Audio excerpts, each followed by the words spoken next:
ओम शांति। 7 मई 2026 की प्रातः मुरली। मीठे बच्चे, तुम ब्रह्ममुख वंशावली ब्राह्मण हो। तुम्हें ही बाप द्वारा ज्ञान का तीसरा नेत्र मिला है। तुम अभी ईश्वरीय गोद में हो। प्रश्न है, अद्वैत राज्य जहाँ दूसरा कोई धर्म नहीं, उस राज्य की स्थापना का आधार क्या है? उत्तर है योग बल। बाहुबल से कभी भी अद्वैत राज्य की स्थापना हो नहीं सकती। वैसे क्रिश्चियन के पास इतनी शक्ति है जो अगर आपस में मिल जाए तो सारे विश्व पर राज्य कर सकते हैं, परंतु यह लॉ नहीं कहता। विश्व पर एक राज्य की स्थापना करना बाप का ही काम है। गीत छोड़ भी दे आकाश सिंहासन। ओम शांति। बच्चों को ओम शांति का अर्थ तो बहुत ही बार समझाया है। ओम यानी मैं कौन? मैं आत्मा। यह शरीर हमारे ऑर्गन्स हैं।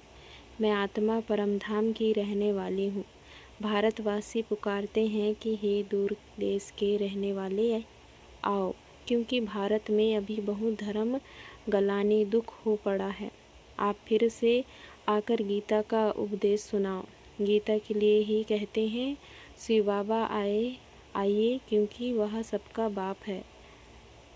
कहते हैं भारतवासियों पर फिर से परछाया पड़ा है माया रूपी रावण का, इसलिए सब दुखी पतित हैं। पुकारते हैं रूप बदल कर आइए, अर्थात मनुष्य के रूप में आइए। तो मनुष्य रूप में आता हूँ। मेरा आना दिव्य अलौकिक है। मैं गर्भ में नहीं आता हूँ, मैं आता ही हूँ साधारण बूढ़े तन में। तुम बच्चे जानते हो, मैं कल्प कल्प अपना निराकारी रूप बदल कर आता हूँ। निराकारी रूप बदल कर आता हूँ। ज्ञान का सागर तो परमपिता परमात्मा ही है। श्री कृष्ण को कभी भी नहीं कहेंगे। बाप कहते हैं मैं इस साधारण तन में आकर तुमको फिर से सहज राजयोग सिखा रहा हूँ। जब दुनिया पतित बन जाती है तब मुझे आना पड़ता है। कलयुग से सतयुग बनाने में आता हूँ। ब्रह्मा विष्णु शंकर का चित्र भी है। ब्रह्मा द्वारा स्थापना, शंकर द्वारा विनाश और फिर विष्णु द्वारा पालना। यह लक्ष्मी नारायण विष्णु के दो रूप हैं। यह तुम बच्चे जानते हो। बाबा फिर से रूप बदल कर आया है। वह हमारा सुप्रीम बाप भी है, सुप्रीम टीचर भी है, सुप्रीम गुरु भी है। और गुरु लोगों को सुप्रीम नहीं कहा जाता है। यह तो बाप, टीचर, गुरु तीनों हैं। लौकिक बाप तो बच्चे की पालना कर फिर उनको स्कूल में भेज देते हैं। कोई बिरला होगा जो बाप टीचर भी होगा, यह कोई कह ना सके। सब आत्माएं मुझे पुकारती हैं, गॉड फादर कहती हैं, तो वह आत्मा का फादर हो गया। यह गीत भी भक्ति मार्ग का है। सतयुग में तो माया होती ही नहीं, जो पुकारना पड़े। वहाँ तो सुख ही सुख है। तुम जानते हो 5000 वर्ष का चक्र है। आधा कल्प सतयुग त्रेता दिन, आधा कल्प द्वापर कलयुग रात। तुम ब्रह्मा मुख वंशावली ब्राह्मण हो। ब्रह्मा का अथवा तुम ब्राह्मणों का ही रात दिन गाया जाता है। दिन और रात का ज्ञान भी तुम बच्चों को है। लक्ष्मी नारायण को यह ज्ञान नहीं। अभी तुम संगम पर हो। जानते हो, अभी भक्ति मार्ग पूरा हो, दिन उदय होता है। यह ज्ञान अभी तुमको बाप द्वारा मिला है। कलयुग में व सतयुग में यह ज्ञान किसी को भी होता नहीं, इसलिए गाया जाता है ब्रह्मा का दिन, ब्रह्मा की रात। तुम अभी सूर्यवंशी चंद्रवंशी राज्य पाने का पुरुषार्थ कर रही हो। फिर आधा कल्प के बाद तुम राज्य गंवाते हो। यह ज्ञान तुम ब्राह्मणों के सिवाय कोई को नहीं है। तुम देवताएं बन जाएंगे, फिर यह ज्ञान रहेगा नहीं। अभी है रात्रि। शिवरात्रि भी गाई जाती है। श्री कृष्ण की भी रात्रि कहते हैं, परंतु उसका अर्थ नहीं समझते। शिव की जयंती अर्थात शिव का रीइनकार्नेशन होता है। ऐसे बाप का दिवस कम से कम 1 मास मनाना चाहिए। जो सारी सृष्टि को पतित से पावन बनाते हैं, उनका हॉलीडे भी नहीं मनाते हैं। बाप कहते हैं मैं सबका लिबरेटर हूँ, गाइड बन सबको ले जाता हूँ। अभी तुम पुरुषार्थ करते हो राजयोग सीखने का। बाप तुमको ज्ञान का तीसरा नेत्र दे रहे हैं। आत्मा का रूप क्या है यह भी किसी को पता नहीं है। बाप कहते हैं तुम आत्मा ना अंगुष्ठे मिसल हो, ना अखंड ज्योति मिसल हो। तुम तो स्टार हो बिंदी मिसल। मैं भी आत्मा बिंदी हूँ, परंतु मैं पुनर्जन्म में नहीं आता हूँ। मेरी महिमा ही अलग है। मैं सुप्रीम होने के कारण जन्म मरण के चक्र में नहीं आता हूँ। तुम आत्माएं शरीर में आती हो तो 84 जन्म लेती हो। मैं इस शरीर में प्रवेश करता हूँ, यह लोन लिया हुआ है। बाप समझाते हैं तुम भी आत्मा हो, परंतु तुम अपने को रियलाइज़ नहीं करते हो कि हम आत्मा हैं। आत्मा ही बाप को याद करती है, दुख में हमेशा याद करते हैं, हे भगवान, हे रहमदिल बाबा, रहम करो। रहम मांगते हो क्योंकि वह बाप ही नॉलेजफुल, पीसफुल, प्योरिटीफुल है, ज्ञान में भी फुल है, ज्ञान का सागर है। मनुष्य को यह महिमा दे नहीं सकते हैं। सारी दुनिया पर पीस करना यह बाप का ही काम है। वह है रचयिता, बाकी सब है रचना। क्रिएटर रचना को क्रिएट करते हैं, पहले स्त्री को अडॉप्ट करते हैं, फिर उनके द्वारा रचना रचते हैं, फिर उनकी पालना भी करते हैं, विनाश नहीं करते। यह बेहद का बाप आकर स्थापना, पालना, विनाश कराते हैं। आदि सनातन देवी देवता धर्म की पालना कराते हैं। सतयुग आदि में फट से राजधानी स्थापन हो जाती है और धर्म वाले तो सिर्फ अपना अपना धर्म स्थापन करते हैं। फिर जब लाखों करोड़ों के अंदाज में वृद्धि हो जाती है तब रजाई होती है। अभी तुम राजधानी स्थापन कर रहे हो, योग बल से तुम सारे विश्व के मालिक बनते हो। बाहुबल से कभी कोई विश्व पर राजाई कर नहीं सकता। बाबा ने समझाया है कि इस जन में इतनी ताकत है, वह आपस में मिल जाएं तो सारे विश्व पर राज्य कर सकते हैं, परंतु बाहुबल से विश्व पर राज पाएं यह लॉ नहीं कहता। ड्रामा में यह कायदा नहीं है जो बाहुबल वाले विश्व के मालिक बने। बाप समझाते हैं विश्व की बादशाही योग बल से मेरे द्वारा ही मिल सकती है। वहाँ कोई पार्टीशन नहीं है। धरती आकाश सब तुम्हारे होंगे, तुमको कोई टच नहीं कर सकता। उनको कहा जाता है अद्वैत राज्य, यह है अनेक राज्य। बाप समझाते हैं 5000 वर्ष बाद तुम बच्चों को यह राजयोग सिखाता हूँ। श्री कृष्ण की आत्मा अब सीख रही है। श्री कृष्ण पहला नंबर प्रिंस था, वह इस समय 84 जन्म के अंत में आकर ब्रह्मा बने हैं।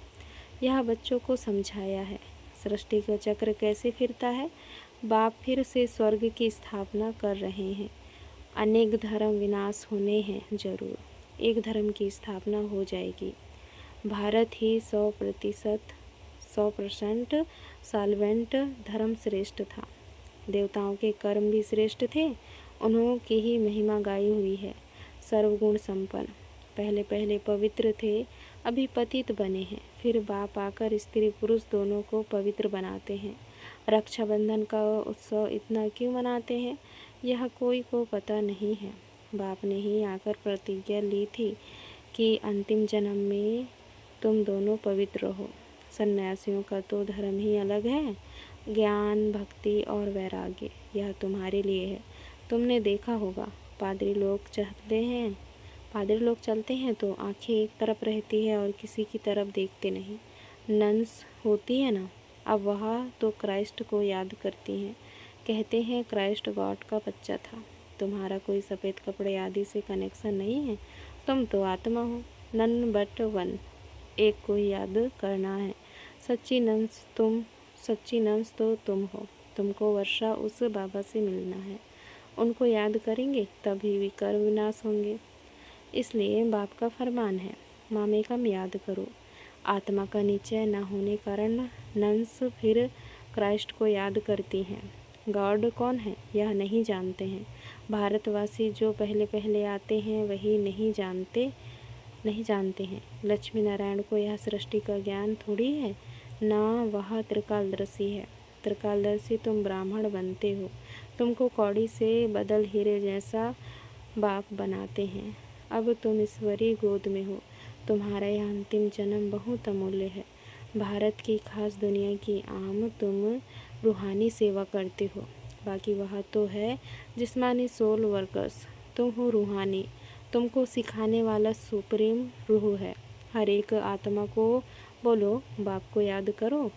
बाप को ही पतित पावन गाया जाता है। तुमको गिरने में 84 जन्म लगते हैं, फिर चढ़ने में 1 सेकंड लगता है। यह तुम्हारा इस मृत्यु लोक का अंतिम जन्म है। मृत्यु लोक मुर्दाबाद, अमर लोक जिंदाबाद होना है। इसको अमर कथा कहा जाता है। अमर बाबा आकर तुम अमर आत्माओं को अमर युग में ले चलने के लिए अमर कथा सुनाते हैं। बाप कहते हैं, अच्छा और बातें भूल जाते हो तो सिर्फ अपने को आत्मनिश्चय कर मुझे एक बाप को याद करो। बुद्धि का योग मेरे साथ लगाओ तो तुम्हारे पाप भस्म हो और तुम पुण्य आत्मा बन जाएंगे। तुम मनुष्य से देवता बनते हो, यह नई बात नहीं है। 5000 वर्ष बाद बाप अगर तुमको वर्षा देते हैं, रावण फिर श्राप देते हैं, यह है खेल। भारत की ही कहानी है। यह बातें बाप ही समझाते हैं, कोई भी वेद शास्त्र आदि में नहीं है। इसलिए गॉड फादर को ही नॉलेजफुल, पीसफुल, ब्लिसफुल कहा जाता है। तुमको भी आप समान बनाते हैं। तुम भी पूज्य थे, फिर पुजारी बनते हो। आप ही पूज्य, आप ही पुजारी। यह भगवान के लिए नहीं है, तुम भारतवासियों की बात है। तुम पहले सिर्फ एक शिव की भक्ति करते थे, अब बेचारी भक्ति की, फिर देवताओं की भक्ति शुरू की, फिर नीचे उतरते आए। अब फिर से तुम देवी देवता बन रहे हो। जो थोड़ा पढ़ते हैं वह प्रजा में चले जाएंगे, जो अच्छी रीति पढ़ते पढ़ाते हैं वह रजाई में आएंगे। प्रजा तो ढेर बनती है, एक महाराजा की लाखों करोड़ों के अंदाज में प्रजा होगी। तुम पुरुषार्थ करते ही हो, कल्प पहले मौफिक। पुरुषार्थ से पता पड़ जाता है कि माला में कौन कौन आने वाले हैं। प्रजा में भी कोई गरीब, कोई साहूकार बनते हैं। भक्ति मार्ग में ईश्वर अर्थ दान करते हैं। क्यों ईश्वर के पास नहीं है क्या? यह तो कहते हैं श्री कृष्ण अर्पणम, परंतु वास्तव में होता है ईश्वर अर्पणम। मनुष्य जो कुछ करते हैं उनका फल दूसरे जन्म में मिलता है, एक जन्म के लिए मिल जाता है। अब बाप कहते हैं, मैं आया हूँ तुमको 21 जन्म का वर्षा देने। मेरे अर्थ डायरेक्ट कुछ भी करते हो तो 21 जन्म के लिए उसकी प्राप्ति तुमको हो जाती है। इनडायरेक्ट करते हो तो एक जन्म के लिए अल्पकाल का सुख मिल जाता है। बाप समझाते हैं, यह तुम्हारा सब मिट्टी में मिल जाना है, इसलिए इसको सफल कर लो। तुम यह रूहानी हॉस्पिटल कम यूनिवर्सिटी खोलते जाओ, जहाँ से सब एवर हेल्दी एवर वेल्दी बनेंगे। इनसे बहुत इनकम होती है। योग से हेल्थ और चक्र को जानने से वेल्थ। तो घर घर में ऐसी यूनिवर्सिटी कम हॉस्पिटल खोलते जाओ। बड़ा आदमी है तो बड़ा खोले, जहाँ बहुत आ सके। बोर्ड पर लिख दो, जैसे नेचर केयर वाले लिखते हैं। बाप सारी दुनिया की नेचर बदल प्योर बना देते हैं। इस समय सभी एम्पायर हैं। सारी दुनिया को एवर हेल्दी एवर वेल्दी बनाने वाला बाप है, जो अब तुम बच्चों को पढ़ा रहे हैं। तुम हो मोस्ट स्वीट चिल्ड्रन। अच्छा, याद प्यार लेते हैं। मीठे मीठे सिकल दे बच्चों प्रति माता पिता बाप दादा का याद प्यार और गुड मॉर्निंग। रूहानी बाप के रूहानी बच्चों को नमस्ते। हम रूहानी बच्चों की रूहानी माता पिता बाप दादा को याद प्यार और नमस्ते नमस्ते। शुक्रिया बाबा, शुक्रिया।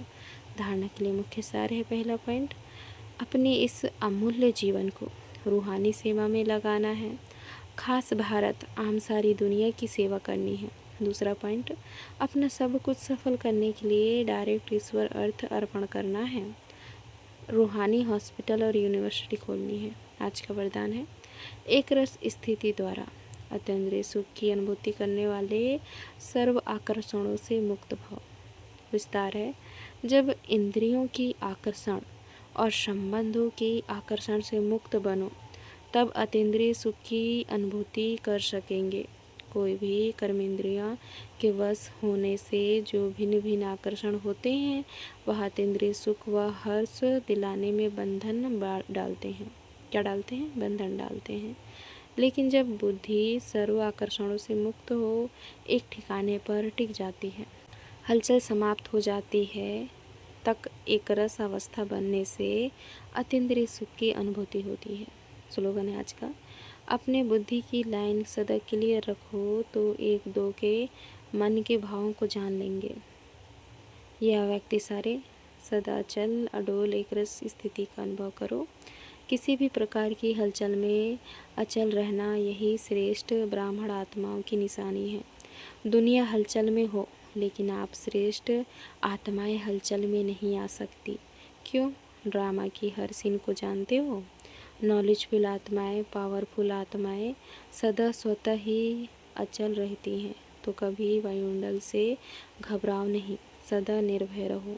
अच्छा, ओम शांति। शुक्रिया बाबा, शुक्रिया।